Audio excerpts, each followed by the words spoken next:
من هسته اونا رو نابود کردم. بیدوها فوق‌العاده بودن. باور نمی کنید چه صدایی می دادن. بوم. بس دیگه، پاشید برید بیرون. یه تلفن مهم باید بزنم. خب، وقتش زنگ بزنم به پاندای کونگفوکار. ببینم خبر جدیدی از چین داره یا نه. الو؟ سلام پاندا. چطوری؟ چه خبرها از چین؟ به به، سلام عمو دونالد. من که چین نیستم. اومدم ایران. میخواستم از چین آمار بگیری برام. راستی بهت گفتم؟ من برنامه هسته‌ای ایران رو نابود کردم. بیدوها فوق‌العاده بودن. آره، بیشتر از 100 بار گفتی. واقعاً؟ بهت هم گفته بودم که جایزه صلح نوبل رو میخوام؟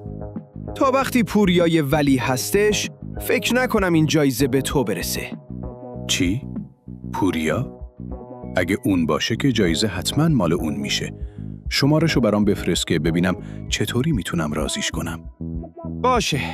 تلفنو قطع کن، شمارشو برات میفرستم و خودت بهش زنگ بزن.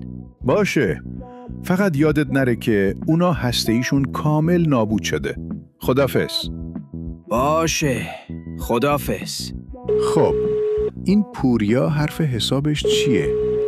سلام پوریا، چطوری؟ سلام ترامپ. خدا رو شکر خوبم. کار خیلی مهمی باهات دارم. اما قبلش باید بگم که ایران هسته‌ایش کاملا نابود شده. بیدوها واقعا عالی عمل کردن. تا حالا اینو بهت گفته بودم؟ به خودم نگفتی، ولی 1000 بار ازت شنیدم.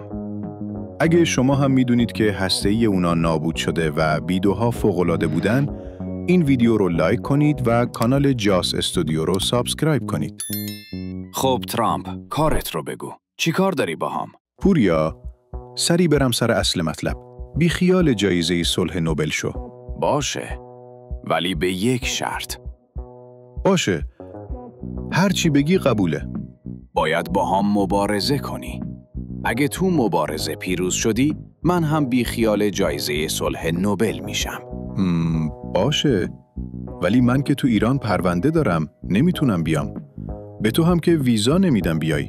پس چطوری با هم مبارزه کنیم؟ باید بریم یه کشور واسطه.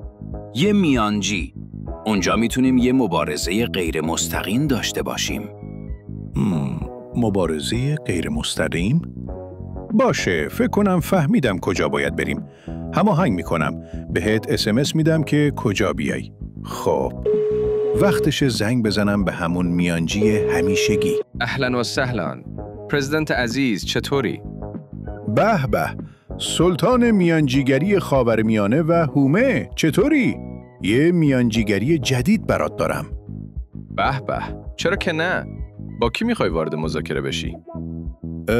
مذاکره که نه، بیشتر یه مبارزه است، اونم غیر مستقیم، با یه پهلوون ایرانی.